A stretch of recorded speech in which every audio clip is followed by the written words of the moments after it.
Welcome to Bullet Point Nursing. My name is Dr. Goldstein, and in this lecture series, we're going to cover essentially everything you need to know for nursing pharmacology. So whether you're here as a nurse refreshing, in nursing school, getting ready for the NCLEX, or getting ready for nurse practitioner school, I hope this series is able to help you. Everything that we're studying in this series and all the lectures that we're using can be found off of our website. So let's go ahead and start. We're on our second cardiology lecture, and today we're going to talk about hypertension. And this is really going to be one of the foundational lectures that we're going to reference back as we go throughout our pharmacology series in regards to cardiology medications. So let's talk about a lot of the principles that we have to understand relating to pharmacology of cardiac medications. So first of all, today we're talking about antihypertensive drugs. And we have a lot to cover before we get to the drugs. These medications are often going to be prescribed with multiple other medications. What do I mean by that? In some diseases, we give you one medication. If it's working, we keep bumping up the dose until we get the desired effect. With hypertension drugs, it doesn't work that way. You may have a patient ask you, why do I have to be on 2 or 3 different blood medications, all for my blood pressure? Can't you just put me on a high dose of a single one? And the answer is that each medication, even at a high dose, can still only get a finite effect in terms of impacting the patient's blood pressure. Plus, as we get up to higher doses, we increase the incidence of side effects. For those reasons, when a patient has high blood pressure, we would rather give them a little bit of a calcium channel blocker, a little bit of an ACE inhibitor, something like that, as opposed to just giving them a ton or a high dose of a single medication. We'd rather give them multiple low doses. So again, this is because we want to decrease the adverse effects of the medication, plus a second point, and that's the next bullet point on here. Each medication is limited in how much of an impact it can have. Even at a high dose of an antihypertensive drug, we can really only bring down the systolic roughly about 10 to 20 points.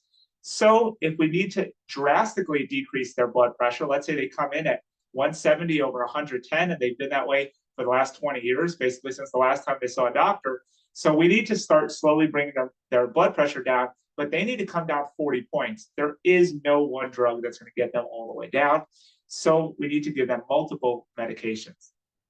When treating a patient that has cardiac issues, and today we're talking about hypertension, we need to start with non-pharmacological interventions. And depending on the guideline you look at, depending on what number the patient's blood pressure comes in, we may actually start with saying, let's take the 90 days, let's work on these non-pharmacological interventions, and then if it doesn't work, we'll start you on a medication. If the patient's blood pressure is really high, then we may just go straight to medication. But regardless, this is always going to be part of it. And in terms of nursing, this is always going to be something you are educating your patient on, their non-pharm intervention. So let's talk about it. First, we have to reduce their salt intake. Again, it doesn't mean eliminate. We're not trying to make anyone go crazy. We just want them to take it easy on the salt. There's a very famous diet called the DASH diet, and that's endorsed by the American Heart Association. And that's what we want for people that have hypertension, to help them lower their salt. We want them to increase their exercise. The AHA recommends at least 150 minutes per week of aerobic activity. Aerobic meaning cardio, where we get the heart rate above a certain threshold. We want them to lose weight if they need to. We want them to quit smoking if they're a smoker. And we want them to reduce their alcohol consumption, again, if they're drinking in excess. Generally, 1 to 2 drinks a day is generally considered acceptable. Now, keep in mind, as you're going through these, we want to educate the patient. We want to give them tangible objectives. For example, the rule of thumb, and you could look this up, this was published by the American Heart Association, their famous 2017 guidelines on hypertension. There's a really interesting chart that you can use to help educate your patient. Because remember, it's one thing to just tell the patient, hey, go cut down your weight, it's going to help your blood pressure, as opposed to giving them a concrete result. What do I mean by that? You can tell your patient, well, let's see, your blood pressure right now is 146 over 85. We need to get that top number down. Let's focus on the top number. We need to get it down to 120. So we need to drop it by 26 points. For every kilo that the patient loses, their systolic should drop roughly 1 point. So that's a really tangible goal you can give your patient. Lose 10 kilos, 22 pounds. We're going to bring your blood pressure down from 146 to 136. That's big progress. That's getting us really close to where we want to be. And that's something that your patient can really understand and do well with if you give them that concrete goal. That's a really good way to help you in your nursing role of educating your patient. We also want to make sure that patients are educated on the pathophysiology of their disease. And again, today we're talking about hypertension, but everything I'm teaching in this lecture is going to come up again and again as we go through our next lecture on nephrology and hyperlipidemia and heart failure and all of these cardiac issues. So when we talk about a patient that has hypertension, lots of times patients will come in, let's say at 40, 50 years old, and they come in for a physical and they haven't been to a doctor since the pediatrician, other than when they actually got sick. And now we're doing their primary care assessment and we find out that they have hypertension. Let's say again, 146/86. That's high blood pressure. We need to get that down. However, the patient may not understand this because they feel fine. Hypertension most of the time is asymptomatic. Think about it. The patient in our example went to the doctor last when they were 18, healthy athlete. Now 25 years, 2 jobs, 3 kids later, they have high blood pressure. It didn't happen overnight. It happened slowly over time. The body adapted to it, so they have no symptoms. So it's going to be very difficult for you to explain to them, no, you have a disease, you need to start medication. They're like, whoa, I feel fine. I don't want to take medications. And it's your job to explain this to them that yes, this developed over time. Yes, you may be asymptomatic now, but it is causing damage inside your body. We do want to get that under control. When we're giving a patient their medication, we also want to explain to them that sometimes they may be taking 2 medications in one. Very famously, lisinopril and hydrochlorothiazide are very commonly given in a combination pill. If we're dealing with a patient that is a female of childbearing age, most of our drugs that we have for hypertension, in fact, all of our first-line drugs, are not recommended in pregnancy. For that reason, we have to be extra cautious on what we're doing. So first of all, when you have a patient, and again, this applies at the nursing level, if you have a patient that's a female of childbearing age, you need to know that prior to giving them their medication, you may need to check an HCG. You may need to ask them if they're pregnant, ask them when their last period was, ask them if they're using a form of contraception, again, to make sure this medication is safe for them to take. We are going to talk about what medication options we do have if they do say that they're pregnant or trying to become pregnant. Back to what we said earlier, higher doses of medication will increase the side effects without proportional therapeutic benefit. That's pretty important to understand because you're going to be educating your patients on why they got put on 2 or 3 different medications.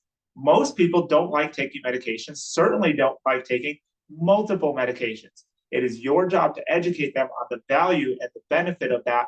And this is what you can explain to them, that putting them on multiple low dose will give them the desired effect without giving them any side or adverse effects.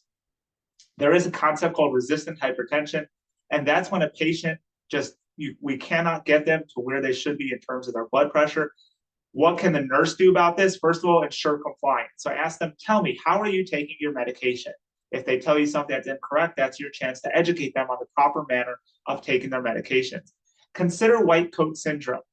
When a patient comes into the healthcare setting, we know that very often can automatically increase the patient's blood pressure. We used to say it's about 10 to 15% of the population. I think today's studies show it being higher at 25 or more percent of the population. So that's something to consider, that maybe their blood pressure is actually okay. It's just when we check it in healthcare, it's really high. Simple solution to that one, have the patient get a blood pressure monitor and check it daily at home at the same time and bring that log in. That log is considered, generally speaking, a reliable tool to use in your assessment of a patient that has hypertension. Finally, if a patient does have resistant hypertension, depending on what guideline or textbook you look at, that's usually going to be where they're on 3 medications and we still can't get them to their target. They should be referred to a hypertension specialist. That can be one of 2 specialties, and you certainly wouldn't need to know this, but it's an interesting fact. It can be a nephrologist that specializes in hypertension, or it could be a cardiologist. When we do have patients that have high blood pressure, we do need to be cautious in lowering it. We never want to rapidly drop a patient's blood pressure more than a certain percentage, and depending on what guideline you're looking at, roughly 25% is usually the number. We don't want to suddenly bring them from 220/110 down to 120/80. That would have disastrous effects. So we want to be careful. Even when we do have to get their patient's blood pressure down, we want to do it cautiously. If it's in the primary care setting, we would do that over weeks and months. If it's in the ER setting, depending what's going on, we may do it quicker, but we're still never going to just drop their blood pressure when we're treating hypertension. As a nurse or as a nurse practitioner, please know every single time you're giving a patient a blood pressure medication, you need to assess their blood pressure. And I don't mean look at the chart of what the 7 a.m. vitals were. I mean, take them right now. Also, some of these medications affect not only the blood pressure, but also the heart rate. So you're going to have to assess the heart rate in addition. A good rule of thumb, just assess it all. For clinical setting, if you're giving a patient a blood pressure medication, just assess all their vitals every time. And you're going to have to do that beforehand. You're going to have to do it afterwards.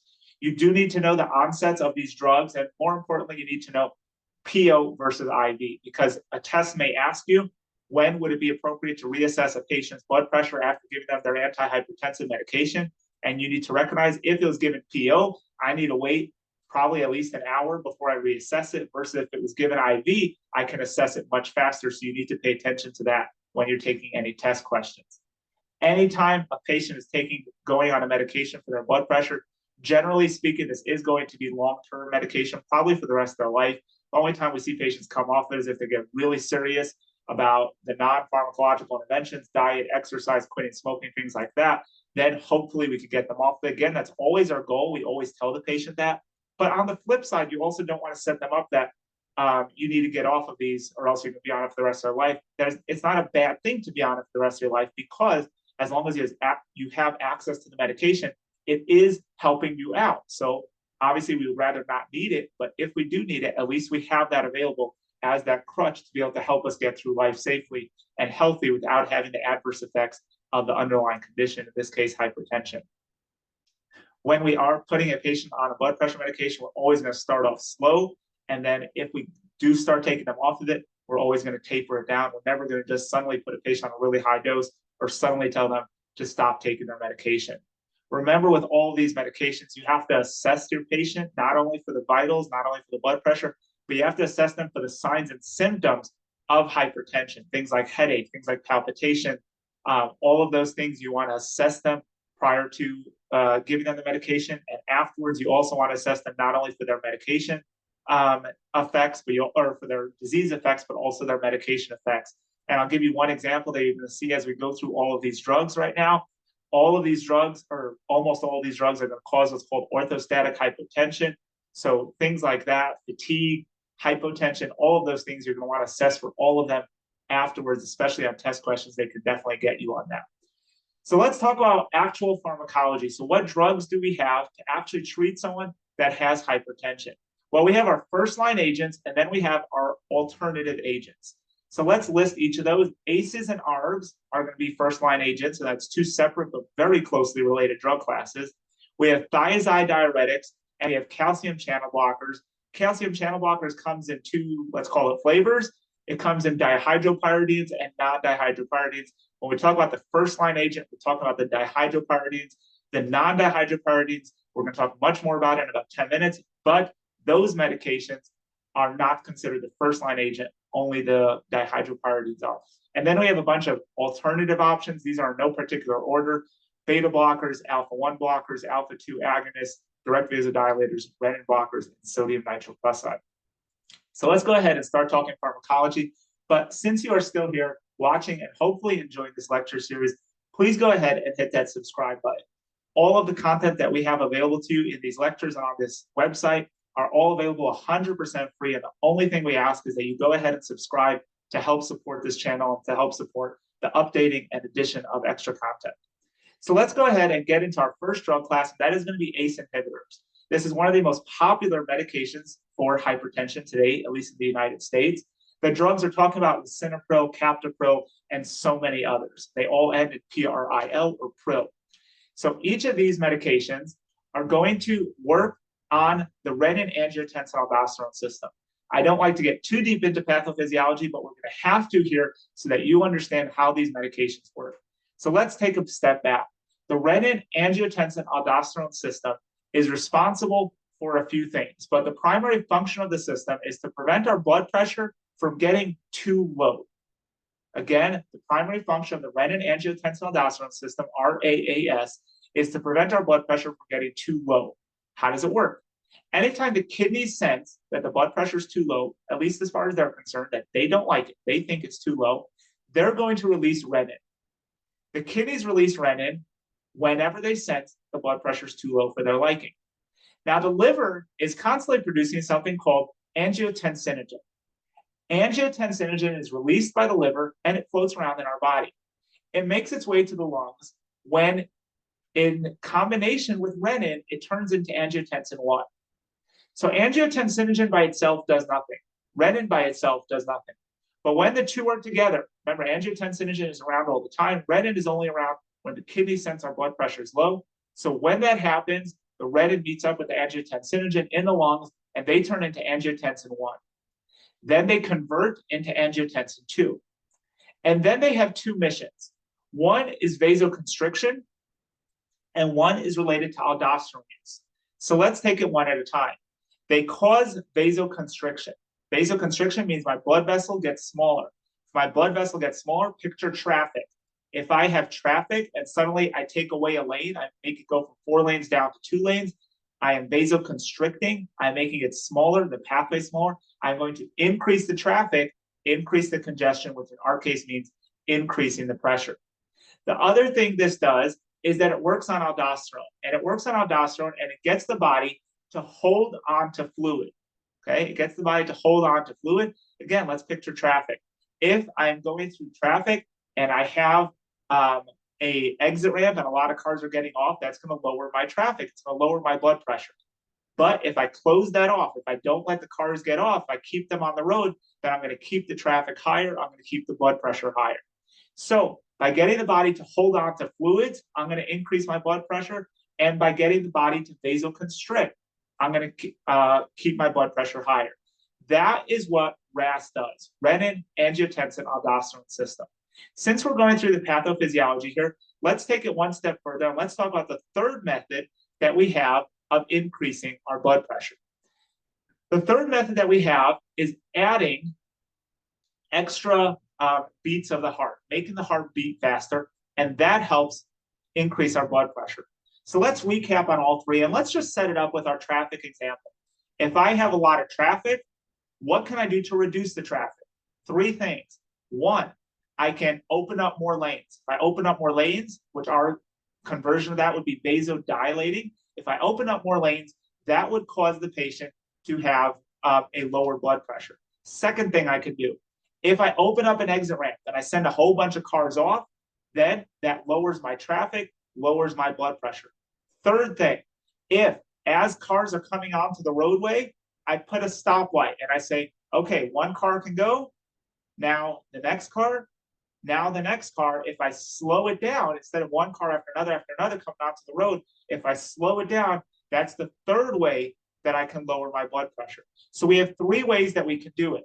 We can make the blood vessels bigger, vasodilate, that lowers my blood pressure. On the flip side, if I vasoconstrict, that makes my blood pressure higher. Second thing, and these are in no order. Second thing, I can open up an exit ramp. I can get fluid off. I can give you a diuretic. That's going to lower my blood pressure, or I can hold on to fluid, and that's going to increase my blood pressure. Third thing, I can slow down my heart rate, which lowers my blood pressure, or I can increase my heart rate to increase my blood pressure. So those are the 3 things we can do. We can vasoconstrict or vasodilate. We can increase diuresis or withhold diuresis. We can make the heart faster or slower. And as we go through each of the medications on this list, every single one of them is going to do 1 or more of those 3 things, because those are the 3 methods we have of managing blood pressure. So this one inhibits RAS. The renin-angiotensin-aldosterone system is inhibited by this medication. How specifically? Well, we just said that you need renin, you need angiotensinogen, they turn into angiotensin 1, that turns into angiotensin 2, and that has the 2 effects, vasoconstriction and holding on to fluid. So this blocks it. This blocks angiotensin 1 from turning into angiotensin 2 so that everything else doesn't happen. What's that everything else? Well, that vasoconstriction doesn't happen, so I end up with vasodilation, and the extra holding on to fluid doesn't happen, so I end up peeing off more fluid. Those are both effects that help lower my blood pressure. The vasodilating helps my blood pressure, and the getting rid of fluid helps my blood pressure. So one more time, this medication works by inhibiting the renin-angiotensin-aldosterone system, specifically by blocking angiotensin 1 from turning into angiotensin 2.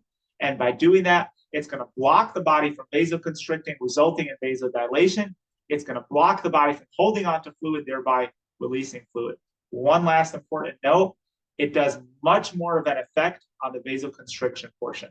So you may see in your textbook that it says, how does this medication work? It works by blocking vasoconstriction, resulting in vasodilation. It may not even mention the other part of it because that's a much lesser effect that it has. What do we use this class of drugs for? We use it for hypertension. That's what we're talking about today. We also use it for acute coronary syndrome, chronic kidney disease, stroke prevention, and more. The adverse effects of this medication, anything that messes with RAS has a risk of causing kidney problems and kidney injury. Why? That should make perfect sense if you understand the pathophysiology. RAS, renin-angiotensin-aldosterone system, is there to help the kidneys get perfusion. Remember, the kidneys control it. When they feel their blood pressure is low, that they're not getting all the fluid that they want, all the perfusion that they want, they kick in RAS to get them more perfusion. We're stopping that. So anytime we do anything with RAS, we have a risk of kidney injury. Anytime we do anything with the kidneys, we have a risk of causing potassium or other electrolyte imbalances. So for this drug, also know it can cause kidney injury and it can cause hyperkalemia. This medication is also very famous that it has a side effect of causing a cough. A lot of patients get this. Hopefully, in most cases, it's really mild or they don't get it at all. If they do and it becomes a big problem, then we would need to switch them to a different medication. The cough is thought to be because that's where angiotensin 1 works in relation to angiotensin 2 and related to the way that their actions work and the bradykinin that are released there, which is probably beyond what you would need to know, certainly at the nursing level. That's why it can cause a cough. However, just remember that this medication is associated with a cough, really common side effect. Finally, some patients will present after taking this medication with angioedema, which is facial swelling. That's a severe adverse effect. And in that case, we would switch them to a different medication and stop this one.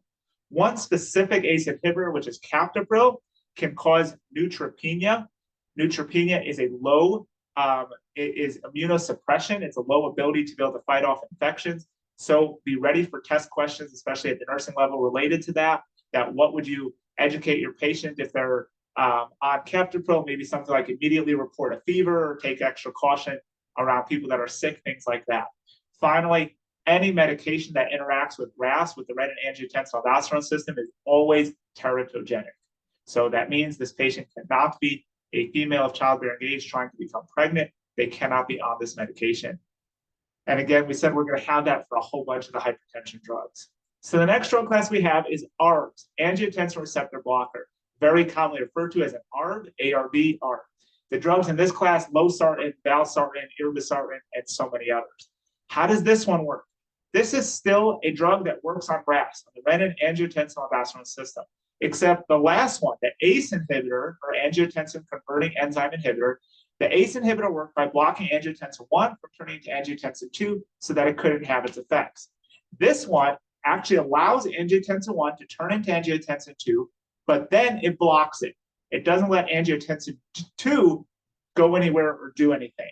So it ends up with the exact same net effects as the ACE inhibitors, as all the pril medications. So the exact same net effects. It blocks the RAS system, which is a redundant statement, but it blocks RAS. What do we use this for? We use it for hypertension. We use it for kidney disease. Again, almost the same adverse effects, kidney injury, hyperkalemia, things like that. This does not have the same instance of causing a cough and angioedema. And for that reason, a lot of newer guidelines are putting a little bit of a preference in terms of between these two medications on ARBs, even though we know they have the exact same efficacy. ARBs are a little bit more preferred simply because they don't have that high incidence of a cough. And again, they have the exact same black box warning that they are teratogenic. Remember, nursing exams, make sure you're ready that if a medication is teratogenic, that means I need to assess that they're on a method of contraception, I need to educate the patient, et cetera, et cetera. Next on our first line drug classes, we have thiazide diuretics. Thiazide diuretics, some of the drugs here are hydrochlorothiazide or chlorthalidone. So how do these drugs work? Well, we're going to get a little bit more into this in our nephrology lecture, which is coming up. But really quick, this blocks reabsorption of sodium and chloride in the distal convoluted tubule, which is one specific portion of the nephron. By blocking the body from pulling sodium and chloride back into the body, we block water from following that sodium and chloride, again, back into the body. So if I keep that sodium and chloride in the nephron, instead of bringing it back into the body, I'm also going to keep water in the nephron instead of bringing it back into the body. If I keep the water in the nephron, it continues on to the bladder, it gets peed out, and I get to open up that exit ramp and get a bunch of cars off, which will lower the traffic, lower the congestion, lower the pressure. What do we use these thiazide diuretics for? We use it for hypertension and for edema. These medications are the most prescribed class of diuretics. RN level, you don't need to know this next point, but just an FYI, hydrochlorothiazide is the most used thiazide diuretic, but chlorthalidone is the most potent. Okay, it's a little bit strong. Hydrochlorothiazide is extremely popular to be present in combination pills with medications such as lisinopril or losartan. Next class of drugs we have, and the last one on our first line agents, are the calcium channel blockers.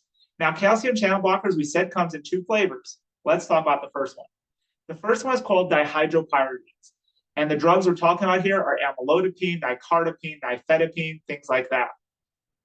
So these drugs work how? They work by inhibiting calcium. It's in the name, calcium channel blocker. And by inhibiting calcium, we block contraction.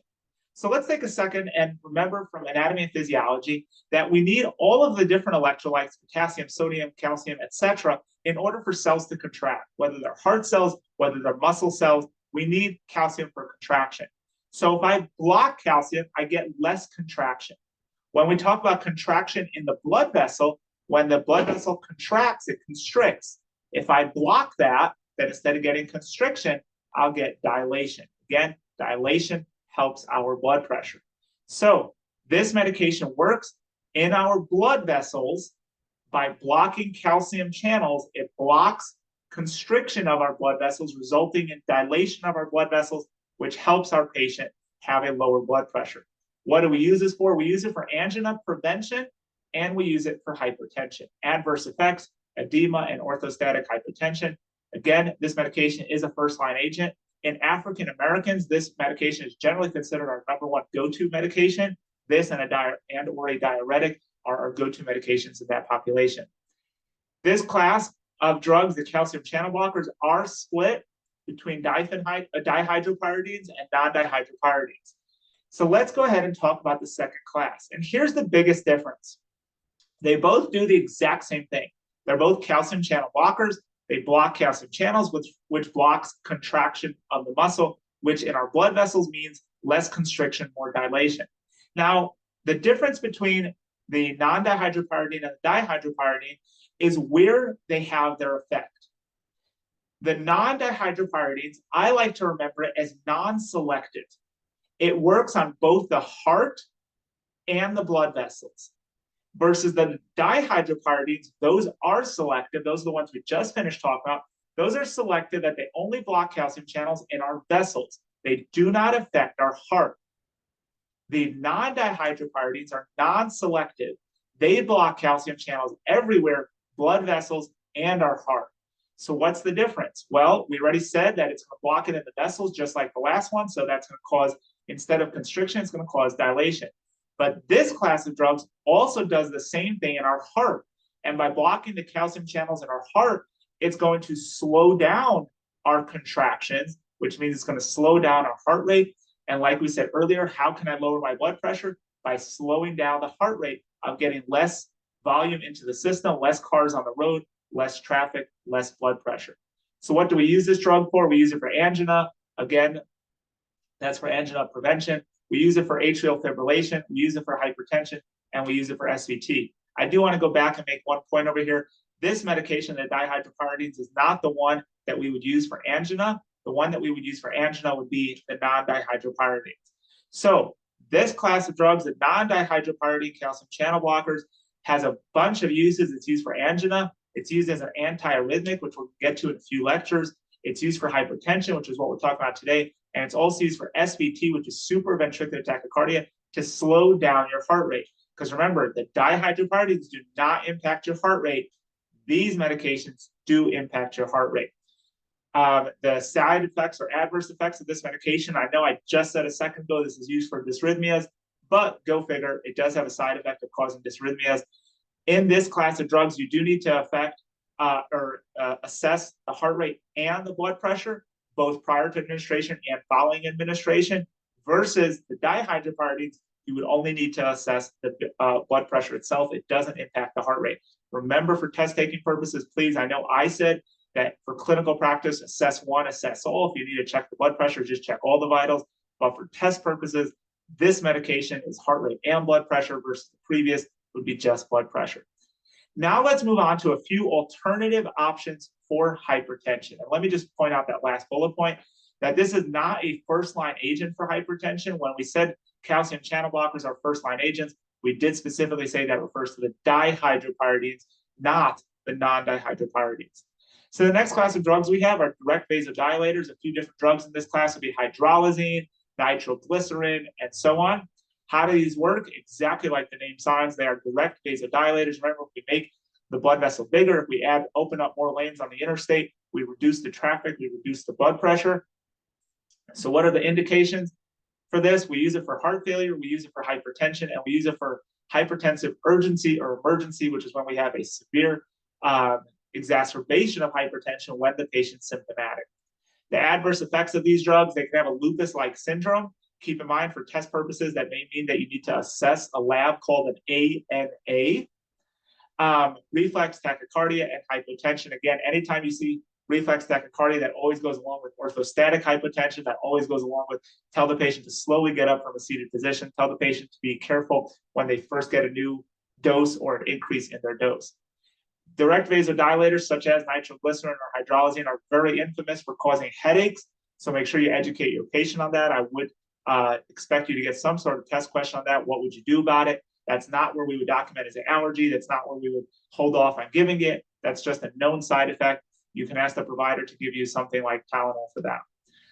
Isosorbide dinitrate is another vasodilator. It works a little different from hydralazine, whereas hydralazine works on one aspect of the vasculature, the isosorbide dinitrate works on the other. One works on the arteries, one works on the veins.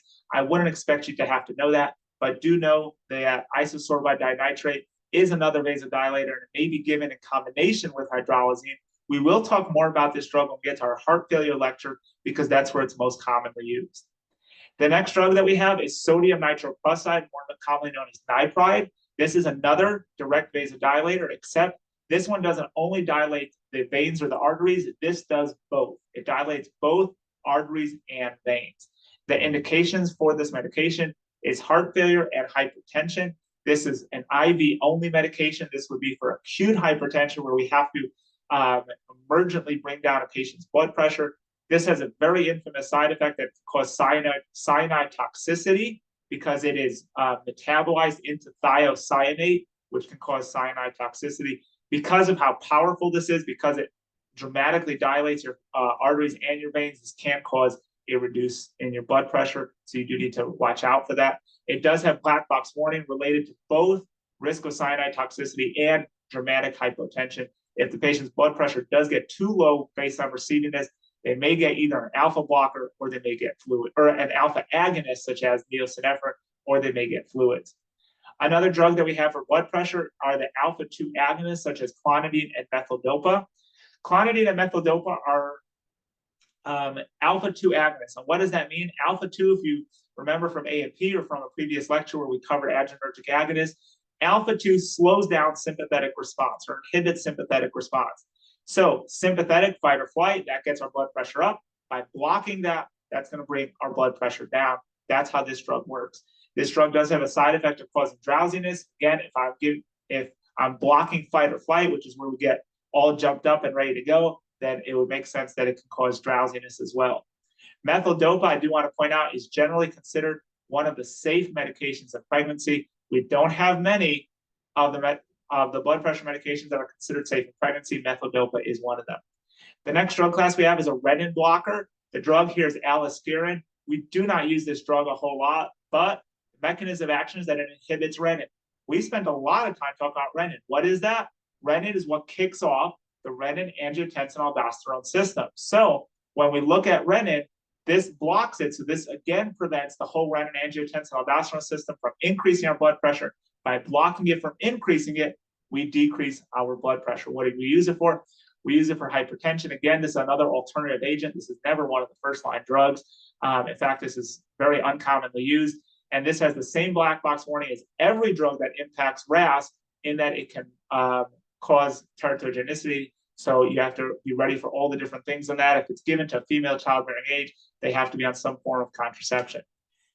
Next, we have the alpha-1 adrenergic antagonist. And we talked about this previously in an adrenergic lecture, and we're going to talk about it again when we get to reproductive health and specifically men's health. However, we're going to talk about it here for blood pressure. This is a pretty big class of drugs, the alpha blockers, but two medications specifically are actually also used for hypertension. These two are doxazosin and prazosin, and they inhibit alpha-1. If you remember from previous lectures or A&P, alpha-1 causes vasoconstriction, increases our blood pressure. This medication blocks alpha-1, so it causes vasodilation, which decreases our blood pressure, which is what we're going for. This is another pretty powerful medication. It can cause orthostatic hypotension, reflex tachycardia. This one and the next one, both are known to cause in males erectile dysfunction. So please educate your patient about that and advocate on their behalf that if they do have those adverse effects, to let the provider know so that they can possibly get a prescription for an ED medication. These medications, like pretty much all high blood pressure medications, can also cause fatigue. Other medications in this class are used for BPH, for benign prostatic hyperplasia. We're going to talk more about that when we get to reproductive health. Next class, finally, we have our beta adrenergic antagonists or beta blockers. We talk about this in depth in several other lectures, including the adrenergic receptors and the previous lectures about angina. So over here, I'm going to go through it a little bit quickly. The drugs that we have here very famously end in LOL. How do these work? These block beta-1. What does beta-1 do? Makes the heart beat faster, harder, stronger. If I block faster, harder, stronger, I get a more calm heart, a slower heart. That lowers our blood pressure and our heart rate. What do we use it for? A whole bunch of different things. Today, we're talking about hypertension. Adverse effects, this medication can cause fatigue. Obviously, if I slow down my heart rate, I can't get as much blood pumping. Then I'm not going to have as much energy. I'll have fatigue. And it can cause erectile dysfunction. This drug class does have a black box warning that it can cause adverse cardiac effects. So if it's abruptly stopped. So we need to make sure to educate our patients to never suddenly stop taking this medication. Two more points, actually 3 more points I want to make, and then we're going to wrap this one up. First of all, a lot of over-the-counter substances, a lot of CAMs can impact the patient's blood pressure. Make sure if you're treating a patient for blood pressure, you ask them about all of those, and that's fair game for the test, for them to ask you what would be a high priority assessment in a patient that has high blood pressure. It could be to ask which CAMs they're taking. I wouldn't expect you to have to know each of the dozen or so CAMs that increase your blood pressure, but just be ready for something like that. We do have 2 additional medications that are sometimes used alternatively as options for high blood pressure. Those are potassium-sparing diuretics and loop diuretics, both of which are discussed in our nephrology pharmacology lecture. Finally, I want to be clear on one thing. Despite what each one of these drugs does say is the side effects, know that all of your blood pressure medications have a risk of causing fatigue, of causing drowsiness, of causing a low blood pressure. Remember, we need our blood pressure, we need our blood pumping to have energy, to have things like that. And if we treat the patient's blood pressure by lowering their blood pressure, if we do it too much, we can end up with having fatigue, drowsiness, things like that. One last point, let's see it on a review real quick. All the different drugs that we covered ACEs and ARBs. How do those work? I want to be very clear. Those work by primarily vasodilating.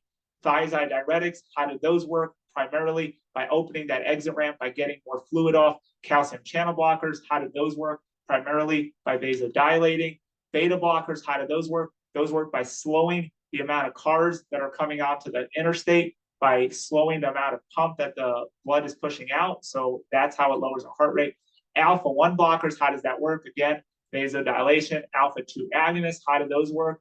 Those work by blocking fight or flight, which means that it's going to block the effects of fight or flight, which is specifically talking about vasoconstriction, so it's going to get vasodilation. Direct vasodilators, how does that work? Again, by vasodilation. Renin blockers, how does that work? Same as ACEs and ARBs, again, blocking vasodilation. And finally, the last one, sodium nitroprusside, again works by vasodilation. The reason I'm recapping this is because we said at the very beginning of this lecture that patients are often put on multiple blood pressure medications. Generally speaking, we're going to put a patient on a medication that does a vasodilator, and a medication that does a little bit of diuresis, and maybe a medication that slows down their heart rate a little bit. We're not generally going to be putting a patient on multiple medications that do the same thing. So you're almost always going to put them on medication 1 and medication 2. Let's say one is going to be a vasodilator, the other one's going to be a diuretic. You're never going to put them on 1 and 2, both of them being a medication that vasodilates. We want to take a measured approach and do a little bit of everything instead of a whole lot of one thing. Listed at the bottom over here are the references for this lecture. Almost everything in here can actually be found at this first reference, the 2017 AHA guideline on hypertension that redefined the way we treat hypertension. Thank you so much for watching. Have a great day.